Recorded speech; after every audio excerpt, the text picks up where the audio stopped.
Halo, berjumpa lagi dengan saya, Ika Mutia Lestari.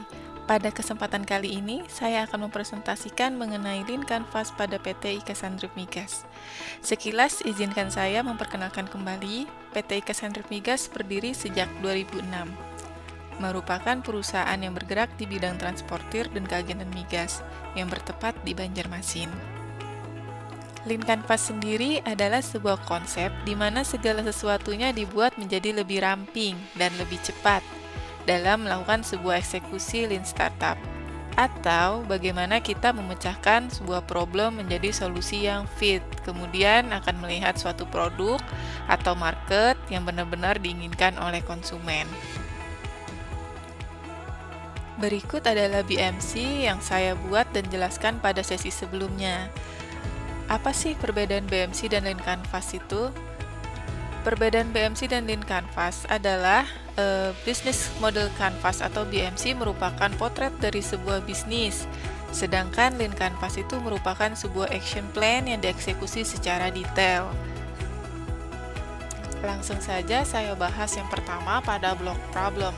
Problem yang pertama pada PT IKA Sandrip Migas yakni terjadi stagnasi akibat sulit mendapatkan pelanggan baru. Stagnasi ini terjadi karena perusahaan masih belum mampu untuk menarik pelanggan baru dalam jumlah yang memadai untuk mendukung pertumbuhan dan bahkan mempertahankan operasional yang stabil. Termasuk juga kita tidak bisa memaksa perusahaan yang sedang existing sekarang untuk menaikkan jumlah pembelian, karena dari perusahaan klien pun ada suatu hal yang tidak dapat dipenuhi. Akibatnya pendapatan menjadi stagnan dan menurun, sedangkan biaya operasional tetap berjalan sehingga mengurangi margin keuntungan perusahaan. Perusahaan masih mengandalkan metode door to door sehingga masih belum terlalu efisien marketingnya.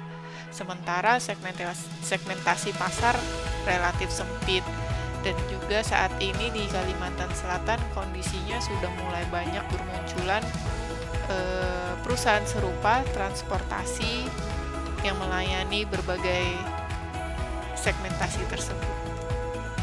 Selanjutnya, problem kedua adalah adanya tumpukan outstanding invoice yang cukup besar, di mana sebagian besar terjadi akibat perusahaan memiliki ketergantungan dengan beberapa pelanggan besar, sehingga ketika terjadi masalah pembayaran, keuangan perusahaan menjadi terganggu. Di satu sisi, perusahaan yang tadinya tidak dapat menaikkan volume pembelian pun juga melakukan outstanding yang besar. Jadinya keuangan perusahaan sangat-sangat terganggu. Misalnya pada konsumen perusahaan vendor tambang batubara, pihak mereka belum mendapatkan bayaran dari PTA atau si perusahaan batubara, sehingga tidak dapat membayar tagihan solar pada perusahaan kami. Hal seperti ini tidak terjadi sekali dua kali. Seringkali pelanggan meminta pengunduran tenggat waktu menjadi lebih panjang, menjadi lebih lama, yang tentu saja mengganggu keuangan perusahaan. Belum lagi jika kami harus melakukan metode diskon agar pelanggan mau membayar lebih cepat. Apalagi ketika perusahaan kami harus membeli solar secara tunai, yang tentu saja hal ini sangat-sangat mengganggu jika kami tidak mendapatkan pembayaran payment dari perusahaan pelanggan kami. Problem ketiga yang kami alami adalah masalah employee loyalty. Karyawan kami memutuskan untuk keluar dari perusahaan tanpa notis, yang kemudian baru kami ketahui baru-baru ini membentuk bisnis serupa dan menarik pelanggan existing kami untuk berpindah kepada mereka. Dalam kata lain, terjadinya poaching. Selain perusahaan kehilangan pelanggan, kami juga menjadi kehilangan sumber daya manusia terampil sekaligus secara mendadak. Hal ini juga mempengaruhi kenapa perusahaan belum mampu mendapatkan pelanggan baru. Selain juga karena istilahnya kolam persaingan yang sangat sempit dan sudah sangat padat di Kalimantan Selatan. Nah, untuk existing solution sendiri untuk masalah marketing, itu perusahaan kami melakukan door to door. istilahnya door to door. Untuk metodenya sendiri kami itu langsung pergi ke perusahaan-perusahaan atau ke orang-orang langsung untuk bertemu dan melakukan pemasaran secara personal untuk memahami kebutuhan pelanggan dan menawarkan solusi yang spesifik. Tim mengunjungi lokasi pelanggan dan menggunakan materi seperti proposal penawaran. Selanjutnya pada blok solution, solusi pertama yang dapat diusulkan adalah melakukan implementasi strategi koleksi piutang agresif atau diskon untuk pelunasan cepat dari pelanggan. Pendekatan ini merupakan pendekatan proaktif untuk menagih piutang dari pelanggan yang telah melewati tenggat waktu pembayaran atau memiliki riwayat pembayaran lambat. Pendekatan ini bertujuan untuk mempercepat arus kas, mengurangi outstanding invoice, dan meminimalkan risiko piutang macet. Memberikan insentif berupa potongan harga kepada pelanggan yang melunasi pembayaran sebelum atau segera setelah jatuh tempo. Pelanggan ini dikelompokkan berdasarkan umur piutang dan memprioritaskan penagihan kepada pelanggan yang nilai piutangnya paling besar atau mendekati batas term of payment atau TOP.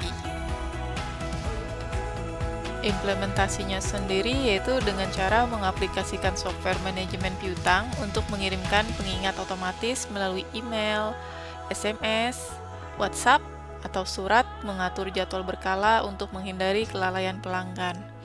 Lalu kemudian akan dibentuk tim khusus untuk menindaklanjuti piutang yang sudah jatuh tempo, memberikan opsi kepada pelanggan untuk menyelesaikan pembayaran melalui cicilan dengan kesepakatan tertulis dan menambahkan penalti keterlambatan jika terlambat.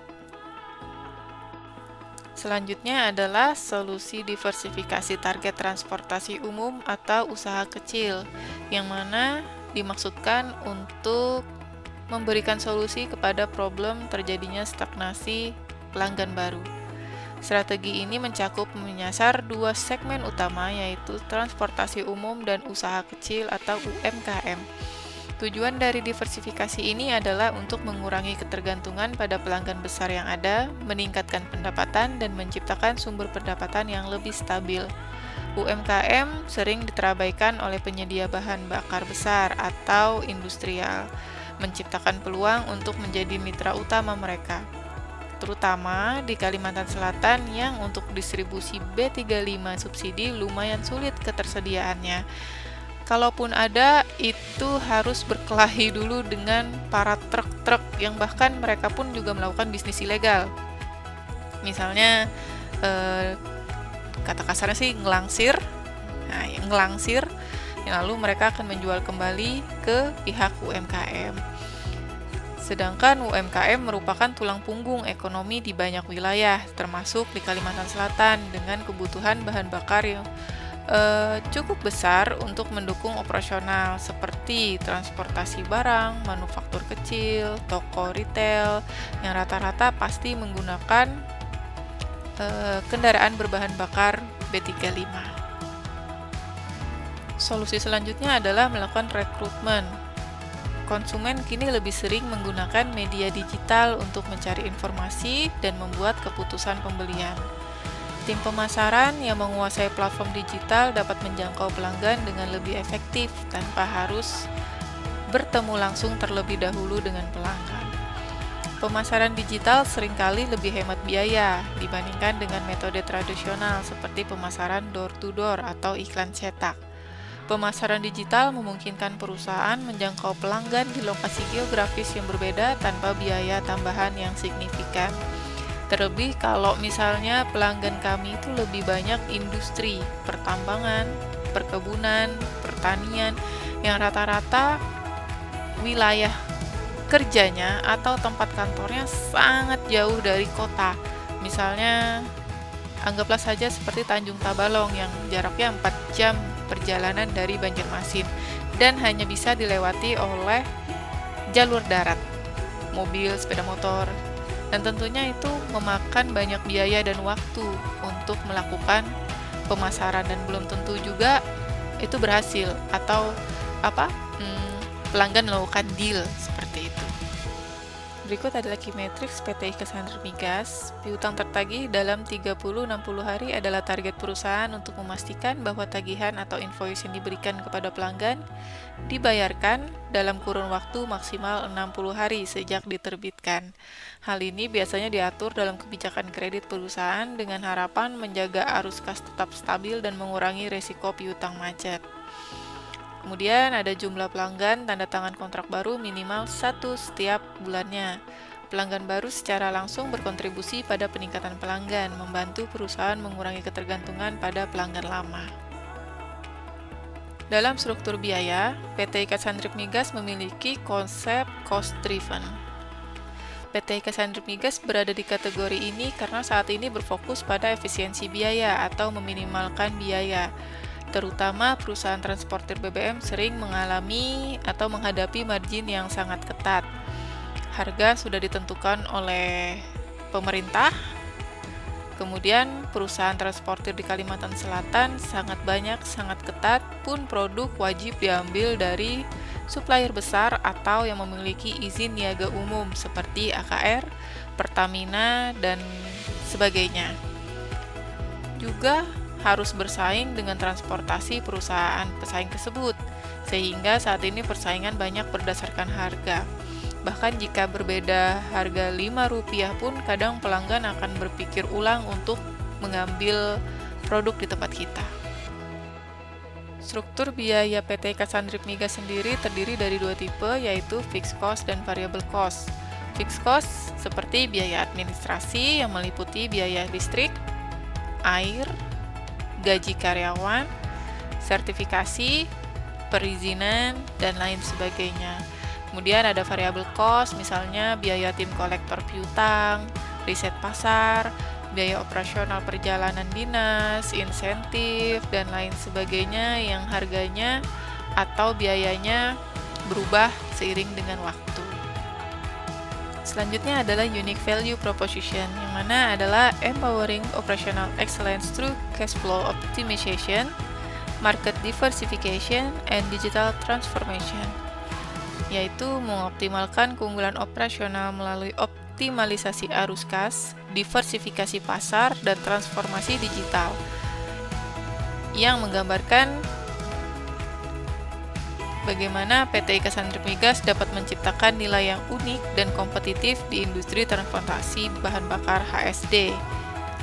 Arus kas yang sehat merupakan fondasi keberlanjutan bisnis, terutama dalam industri transportasi yang membutuhkan pengelolaan biaya operasional dan investasi yang signifikan. Bergantung pada segmen pasar tunggal dapat meningkatkan risiko bisnis, sehingga diversifikasi memungkinkan perusahaan untuk mengeksplorasi peluang baru dan mengurangi risiko ketergantungan pada suatu jenis pelanggan atau wilayah. Digitalisasi sendiri memungkinkan efisiensi operasional, transparansi, dan peningkatan pengalaman pelanggan. Di industri transportasi, teknologi dapat menjadi pendorong utama untuk meningkatkan daya saing. Untuk value propositions PT IKA Sandrep Migas sendiri, yaitu ada performance, memastikan spesifikasi produk memenuhi standar mutu, pengiriman tepat waktu, keamanan operasional yang ketat sesuai standar regulasi, setiap tangki dilengkapi segel keamanan, yang kemudian terdapat fleksibilitas menyesuaikan kebutuhan pelanggan, misalnya jadwal pengiriman dan lokasi distribusi. Kemudian ada customization, jadwal pengiriman berdasarkan kebutuhan pelanggan, baik itu pengiriman malam, akhir pekan, libur nasional, maupun darurat. Kami juga menyediakan fasilitas penyimpanan tambahan jika pelanggan membutuhkan. Lalu adanya dapat melakukan rute pengiriman ke lokasi non-standar yang sulit untuk dijangkau. Selanjutnya, value proposition yang ketiga adalah risk reduction. Armada dilengkapi dengan standar keselamatan tinggi, penyediaan alat ukur di tiap armada, kepatuhan penuh terhadap peraturan pemerintah, lalu adanya SOP tanggap darurat, kemudian ada pemantauan armada secara real-time tracking dengan teknologi GPS. Lalu pada Lean Canvas ini, PT IKA Sandrep Migas menggunakan channel untuk berkomunikasi kepada para stakeholder melalui direct channel dan indirect. Untuk yang direct, dapat dilakukan misalnya meeting, panggilan telepon secara langsung, platform komunikasi baik itu WhatsApp, Zoom, Lalu ada email. Secara indirect kami melakukan misalnya melalui mitra atau partnership ataupun pihak ketiga. Jika yang tadi adalah kepada stakeholder, sekarang adalah channel type untuk customer. Untuk ke customer sendiri, PT Cassandra Migas melakukan direct dan indirect. Untuk directnya adalah tim marketing langsung bertemu dengan pelanggan. Lalu komunikasi personal melalui platform komunikasi. Yang terakhir adalah pelanggan datang ke kantor PT Cassandra Migas secara langsung. Untuk indirect, yaitu adalah menjalin kemitraan dengan distributor, agen lokal, perusahaan transportir lain yang membutuhkan layanan transportir untuk memenuhi kebutuhan klien mereka. Atau dapat juga bekerja sama sebagai pihak ketiga penyewaan armada. Selanjutnya hanya sekilas saja karena sudah dijelaskan di sesi sebelumnya pada BMC, Channel Based Awareness PT Cassandra Migas, yaitu dengan tahap awal menginformasikan ke customer dengan cara melakukan janji temu, mendatangi site, lalu mengoptimalkan platform komunikasi untuk promosi. Kemudian ada evaluation dengan membantu customer melakukan evaluasi value proposition yang ditawarkan, memberikan sampel serta hasil uji lab yang ditawarkan kepada customer. Kemudian ada purchase, secara konsumen melakukan pembelian dapat melalui tim marketing, baik itu telepon maupun email, atau juga pelanggan biasanya datang ke kantor. Selanjutnya adalah delivery, cara penyampaian value proposition produk atau jasa ke pelanggan dengan melakukan presentasi ke tempat pelanggan. Lalu selanjutnya adalah melakukan penawaran kepada pelanggan. Tahap selanjutnya itu ada after sales, customer support setelah terjadi transaksi. Perusahaan memberikan konsultasi kepada pelanggan sesuai kebutuhan pelanggan, terutama jika terjadi hal-hal yang tidak diinginkan atau ternyata pelanggan membutuhkan sesuatu, PT Cassandra Migas siap membantu. Sama seperti pada sesi sebelumnya, saya singgung kembali customer segment PT Cassandra Migas itu adalah sangat segmented. Segmennya merupakan pelanggan dari bidang industri energi dan pembangkit listrik, pertambangan, perkebunan, pertanian, konstruksi, hingga manufaktur dan pemerintahan. Selanjutnya adalah stakeholder optimization, yang mana tujuan utama Lean Canvas ini adalah membantu tim mengidentifikasi elemen kunci dari model bisnis perusahaan, sehingga mereka dapat fokus pada masalah inti yang perlu diselesaikan untuk mencapai keberhasilan bisnis, di mana key stakeholder yang menjadi sasaran pada Lean Canvas PT Cassandra Migas ini adalah manajemen team, finance team, dan marketing. Lalu untuk di luar key stakeholder tersebut ada existing customer dan operational team. Setiap tim dapat melihat bagaimana fungsi mereka saling terhubung dan diarahkan untuk mencapai efisiensi operasional. Kemudian meningkatkan pendapatan dan menciptakan nilai tambah bagi pelanggan. Fokus pada solusi berbasis teknologi memberikan keunggulan kompetitif dan mendorong optimasi bagi seluruh stakeholder kunci. Selanjutnya pada optimization cost terdiri dari dua, yaitu fixed cost dan variable cost. Fixed cost meliputi seperti misalnya gaji tunjangan, biaya peralatan, perlengkapan, utilitas, hingga pengelolaan pajak. Lalu pada variable cost ada biaya tim kolektor, biaya operasional, biaya insentif diskon, biaya rekrutmen, pelatihan, pengembangan, hingga pengeluaran biaya pemasaran digital dan otomatisasi pengingat pembayaran. Pada blok optimization revenue itu ada sales atau penjualan B35 PT Cassandra Migas, kemudian ada piutang implementasi program diskon, pelunasan cepat untuk mempercepat arus kas, meningkatkan pendapatan. Kemudian ada diversifikasi pasar yang sebelumnya sudah dibahas, meskipun volume kecil diharapkan dapat memperkuat posisi pasar dan meningkatkan pendapatan secara lebih stabil. Selanjutnya sekilas saja karena sudah dijelaskan pada sesi BMC, revenue stream PT Cassandra Migas terdiri dari sales, penyewaan armada, dan penyewaan TUKS atau terminal untuk kepentingan sendiri. Terakhir, mengenai unfair advantage, PT IKA Sandri Migas memiliki pengalaman dan reputasi 1 dekade, sehingga dapat dikatakan pengalamannya sangat banyak. Selama lebih dari 10 tahun, perusahaan telah mempelajari dinamika pasar bahan bakar, terutama kebutuhan pelanggan, tantangan logistik, dan regulasi industri. Dalam industri yang sangat kompetitif, reputasi positif selama 1 dekade menjadi aset yang tidak mudah direplikasi oleh pesaing baru. Keunggulan ini sulit ditiru oleh pesaing karena membutuhkan waktu, konsistensi, dan investasi yang signifikan untuk membangun pengalaman, kepercayaan, dan reputasi yang solid. Lalu, armada kami sangat profesional, pengalamannya lebih dari 10 tahun, mapan, dan terlatih. Armada terdiri dari kendaraan yang modern, dilengkapi teknologi terkini, terpelihara dengan baik, memastikan pengiriman bahan bakar berjalan dengan lancar dan tepat waktu. Tim juga sangat terlatih secara berkala, selalu diperbaharui pengetahuan, ilmu, dan sertifikasinya untuk mengurangi resiko kegagalan operasional. Yang terakhir adalah hubungan baik dengan customer lama sangat terjaga. Hubungan ini membutuhkan waktu bertahun-tahun untuk dibangun dan tidak mudah digantikan oleh perusahaan baru atau pesaing baru. Pelanggan lama biasanya menjadi sumber pendapatan yang stabil karena mereka lebih cenderung melakukan pemesanan berulang. Pelanggan lama dapat menjadi pintu masuk untuk peluang bisnis baru, misalnya melalui referral, kolaborasi, atau proyek tambahan lainnya. Sekian, terima kasih.